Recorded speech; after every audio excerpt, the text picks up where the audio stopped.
নমস্কার, আদাব, সালাম এবং প্রণাম জানাই আমার সকল চাষি ভাই, সকল দর্শকবৃন্দ, শ্রোতা যারা দেখছেন এই ভিডিওটা। আজকের এই ভিডিওয়ে আপনাদের সঙ্গে আমি আলোচনা করতে যাচ্ছি যে এই যে আমার হাতে দেখছেন সিনজেন্টার ইসাবিয়ন রয়েছে, আর এদিকে যে ছবিটা দেখছেন এটা হচ্ছে সিনজেন্টার কোয়ান্টিস। তো এই দুটো ওষুধ বা এই দুটোর মধ্যে যে কোনো একটা আমরা ব্যবহার করব। এগুলো ব্যবহার করার পারফেক্ট সময় কোনটা, ব্যবহার করার যেটা সঠিক সময়, মানে ধানের কোন স্টেজে আমরা ব্যবহার করব, ধানটা বেরোনোর আগে, নাকি ধানটা কাঁচথোর অবস্থায়, নাকি ধানের গ্রোথ স্টেজে মানে পাশকাঠি বাড়ার সময়ে, নাকি ধানের যখন শীষগুলো নিচের দিকে ঝুলতে শুরু করবে, শীষগুলো যখন ঘুরে যাবে, যখন ধানের দুগ্ধ গঠন প্রক্রিয়া চলবে, তো সেই সময় আমরা ব্যবহার করব কি না, নাকি আমরা কাঁচথোরে ব্যবহার করব। এর পারফেক্ট ব্যবহার করার সময় কোনটা, ধানের জীবদ্দশায় কোন স্টেজে এটা আমরা ব্যবহার করব। এর পারফেক্ট ডোজ কোনটা, মানে পারফেক্ট ডোজ বলতে কি এর সঠিক যে কোম্পানি রিকমেন্ডেড ডোজ সেটা তো আপনাদের জানাবোই। আর কোন ডোজটা ব্যবহার করে আমরা ইন ফিল্ডে, মানে ফিল্ডে একদম যেটা বলতে পারেন হাতে কলমে ব্যবহার করে যেটা আমরা সবচেয়ে ভালো রেজাল্ট পেয়েছি, যে ডোজটা ব্যবহার করে সবচেয়ে ভালো রেজাল্ট পেয়েছি প্র্যাকটিক্যালি যে ডোজটা, সেটা আপনাদের সামনে রাখছি। আর এর ভুল ব্যবহারে, এই যে ওষুধটা দেখছেন এর ভুল ব্যবহারে কিন্তু নানা ক্ষতি হতে পারে। তো সেটা আপনাদের সামনে সেই সাবধানতা যেটা রয়েছে সেটাও দেব আজকের ভিডিওয়। কমপ্লিট দেখবেন, খুব সুন্দরভাবে আপনাদের বুঝিয়ে দেবো যে ধানে সিনজেন্টার ইসাবিয়ন ভালো নাকি সিনজেন্টার কোয়ান্টিস ভালো। দুটোই সিনজেন্টার ওষুধ, দুটোর টেকনিক্যাল মোটামুটি একই, সামান্য ফারাক রয়েছে। আর সেই সামান্য ফারাকটাই কিন্তু ধানের ফলনে সামান্য আপনার পার্থক্য দেখাবে।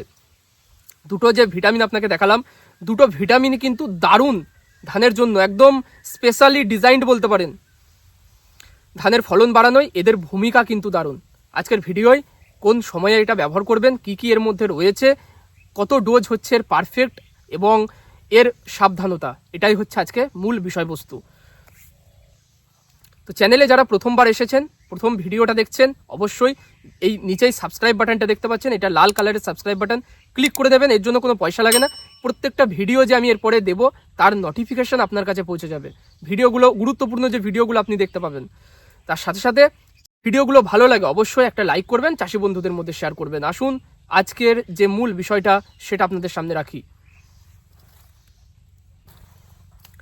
এই যে সিনজেন্টার ইসাবিয়ন, ভালোভাবে এর এখানে আপনি টেকনিক্যালটা দেখুন বা যেটা কম্পোজিশন যেটা রয়েছে সেটা দেখুন। তো এর মধ্যে রয়েছে হচ্ছে organic fraction ড্রাইভড from amino acids and peptide mixture. Protein হচ্ছে এর অনেকগুলো টুকরো আছে, অনেকগুলো টুকরো মিলে প্রোটিন তৈরি হয়, ঠিক আছে। তো সেই টুকরোগুলোকে বলা হয় অ্যামিনো অ্যাসিডস। গাছের মধ্যে অনেক গুরুত্বপূর্ণ অ্যামিনো অ্যাসিডসের প্রয়োজন হয়, যেগুলো জুড়ে গিয়ে প্রোটিন তৈরি হয় এবং প্রোটিনটা কি করে, গাছের আপনার সেল যে ডিভাইড করে সেটাতে সাহায্য করে। বা একটা যে গাছের কোষ পর্দা, কোষ প্রাচীর তৈরিতে প্রোটিনের ভূমিকা সবচেয়ে বেশি থাকে। অর্থাৎ আমি বলতে চাইছি যে আপনার দানাটা গঠন হচ্ছে এখন, সে দানাটা যাতে মোটা হয়, দানাটা যাতে পুষ্টভাবে, গোটা ধানটা একদম যেন পুষ্টভাবে দানাটা মোটা হয়ে তৈরি হয়, সেটাই সাহায্য করবে এটা। সেই যে গুরুত্বপূর্ণ অ্যামিনো অ্যাসিডস সেটাই রয়েছে হচ্ছে এই ইসাবিয়নের মধ্যে, এবং এইদিকে যে ছবিটা দেখছেন এই কোয়ান্টিসের মধ্যে রয়েছে। তো এই প্রোটিনের কাজ গাছে এতটা বেশি যে আপনাকে আর বুঝিয়ে বলে দিতে হবে না যে প্রোটিন আমরা সারাদিনে আমাদের মানব শরীরে যেমন প্রোটিনের প্রচুর প্রয়োজন রয়েছে, গাছেরও কিন্তু প্রোটিনের ব্যাপক পরিমাণে চাহিদা রয়েছে বা প্রয়োজন রয়েছে। তো সেই প্রোটিনটা তৈরি করতে সাহায্য করে অ্যামিনো অ্যাসিডস। আর এই যে ভিটামিনগুলো দেখছেন ইসাবিয়ন এবং কোয়ান্টিস, এই দুটো ভিটামিনের মধ্যেই কিন্তু রয়েছে অ্যামিনো অ্যাসিডস। তার মানে আপনি বাইরে থেকে কি গাছের অটোমেটিক গাছে কিছু অ্যামিনো অ্যাসিডস কিন্তু গাছ মাটি থেকে গ্রহণ করবে, তারপরেও আরও কিছু আপনি বাইরে থেকে ওকে উদ্দীপনা দিচ্ছেন, বাইরে থেকে আরও কিছু অ্যামিনো অ্যাসিডস ওর মধ্যে আপনি ইনজেক্ট করছেন, বাড়তি ইনজেক্ট করছেন, যার জন্য কি ফলনটা বেড়ে যাবে, যার জন্য ওর যে অ্যামিনো অ্যাসিডসের পরিমাণটা, যে প্রোটিনের যে সংশ্লেষটা সেটা বেড়ে যাবে, বেড়ে যাওয়ার জন্য সে ফলনটা বাড়িয়ে দেবে, তাই না।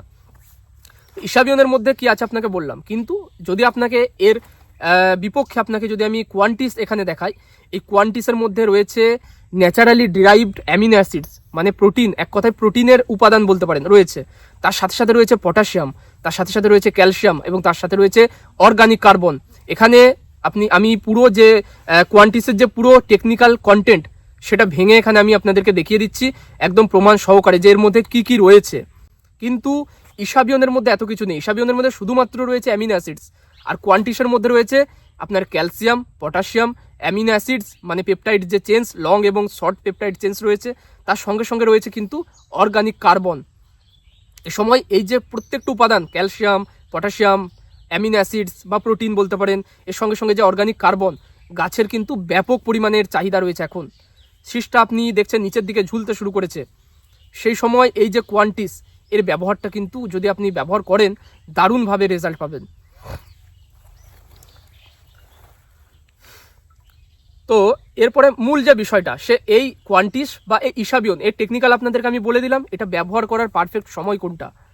তো ইসাবিয়ন ব্যবহারের যে পারফেক্ট সময় সেটা হচ্ছে শীষ বেরোনোর ঠিক আগে। এ সময় প্রোটিনের চাহিদা ব্যাপক থাকে, যেহেতু এর মধ্যে শুধুমাত্র অ্যামিনো অ্যাসিডস রয়েছে, একে ব্যবহার আমরা করতে পারি শীষ বেরোনোর আগে। কিন্তু যখন আমাদের শীষটা বেরিয়ে যাচ্ছে তখন গাছের মধ্যে কি কি প্রয়োজন রয়েছে, ক্যালসিয়ামের প্রয়োজন রয়েছে, গাছের মধ্যে তখন সালফারের প্রয়োজন রয়েছে, পটাশিয়ামের, আর হচ্ছে সামান্যতম নাইট্রোজেন, আর হচ্ছে বেশিরভাগটা যেটা সেটা হচ্ছে প্রোটিনের। সেটা রয়েছে কার মধ্যে, আপনাকে আগেই বলেছি, কোয়ান্টিসের মধ্যে। কোয়ান্টিস আমরা ব্যবহার করব শীষগুলো যখন নিচের দিকে ঝুলতে শুরু করছে, অর্থাৎ আমরা ধানের যে শেষ স্প্রেটা করি, ধানের শেষ শিডিউল স্প্রে, সেই সময় আমরা এই কোয়ান্টিসটা ব্যবহার করব। আর ইসাবিয়ন চাইলে আমরা তখনও ব্যবহার করতে পারি, চাইলে আমরা শীষ বেরোনোর আগেও ব্যবহার করতে পারি। আমি বলতে চাইছি কোনটা বেটার, বেটার অপশন আপনার কাছে কোনটা, মানে কোনটাতে আপনি বেটার উপাদান পাচ্ছেন, বেটার কম্পোজিশন পাচ্ছেন, আমি সেটা বলতে চাইছি। যে ইসাবিয়নের চেয়ে কোয়ান্টিসের মধ্যে বেটার কম্পোজিশন রয়েছে, ধানের জন্য স্পেশালি ডিজাইনড, সিনজেন্টার তরফ থেকে এটা আসে।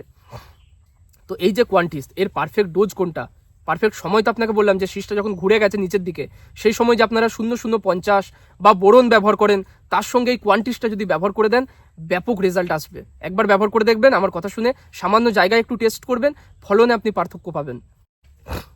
এই যে কোয়ান্টিস এর ডোজ কত, এর সঠিক যে ডোজটা, যেটা কোম্পানি রিকমেন্ড করছে সব সময়, সেটা হচ্ছে প্রতি লিটার জলে 2.5 ml করে। অর্থাৎ আমাদের যাদের 15 বা 16 লিটারে আমাদের যাদের ড্রাম রয়েছে, স্প্রেয়ার মেশিন রয়েছে, আমরা ব্যবহার করব 40 ml, ঠিক আছে। যাদের আমাদের 20 লিটারের যাদের ড্রাম রয়েছে, তারা আমরা ব্যবহার করব 45 ml, বুঝে গেছেন। আর যারা আমরা ইসাবিয়ন ব্যবহার করতে চাইছি, ইসাবিয়ন আমরা প্রতি লিটার জলে 2 ml করে ব্যবহার করব, এর বেশি নয়। প্রতি লিটার জলে 2 ml, অর্থাৎ আমাদের যাদের 15-16 লিটারের ড্রাম বা স্প্রেয়ার মেশিন রয়েছে, আমরা কিন্তু 30 ml এর বেশি ব্যবহার করব না, বুঝেছেন। এই হচ্ছে পারফেক্ট ডোজ, পারফেক্ট সময়। সাবধানতার কথা আপনাদের বলেছিলাম যে কিছু সাবধানতা রয়েছে যেগুলো আমাদের অবশ্যই মানতে হবে। তো সেটা কি, সেটা হচ্ছে আমরা অনেক সময় ভুলবশত গাছের প্রয়োজন নেই তবুও কিন্তু ইসাবিয়ন কোয়ান্টিস ব্যবহার করি। কি দেখেছেন যে পাশকাঠি ভালো হয়েছে, গাছের প্রচুর পরিমাণে জোর আছে, গাছটা পাতিয়ে গেছে, তার সত্ত্বেও আমরা কিন্তু ইসাবিয়ন কোয়ান্টিস ব্যবহার করি। এর ফলে কি হবে, গাছটা আরও বেশি পাতিয়ে যাবে, আরও বেশি পাতার গাঢ় সবুজ রং গাছ ধরবে, সবুজ রং হয়ে যাবে, গাছটা আরও বেশি কিন্তু তার যে গ্রোথ সেটা দেখিয়ে দেবে। ফলস্বরূপ কী হবে, পরবর্তীকালে ফলনে সেটা এফেক্ট করবে, ফলন কম হয়ে যাবে। গাছ যদি অতিরিক্ত পাতিয়ে যায়, ধানের গাছ, ফলন কমে যায় দেখবেন। তাই আমরা যদি দেখি আমাদের গাছে প্রচণ্ড জোর আছে, পাতিয়ে আছে, আমরা কিন্তু ইসাবিয়ন কোয়ান্টিস ব্যবহার করা থেকে বিরত থাকবো, বুঝেছেন। যদি দেখছি ধানটা মোটামুটি, আপনাদের একটা ধান দেখাচ্ছি, মোটামুটি এরকম কালার আছে, এরকম কোয়ালিটি আছে, একদম নিশ্চিন্তে ব্যবহার করে দিন, যে কোনো ওষুধের সঙ্গে মিশিয়ে ব্যবহার করে দিন, কোনো সমস্যা নেই, ফলন বাড়িয়ে ফেলবে। ভিডিও থেকে যদি কিছু জানেন অবশ্যই ভিডিওটা একটা লাইক করবেন, চাষি বন্ধুদের মধ্যে শেয়ার করবেন।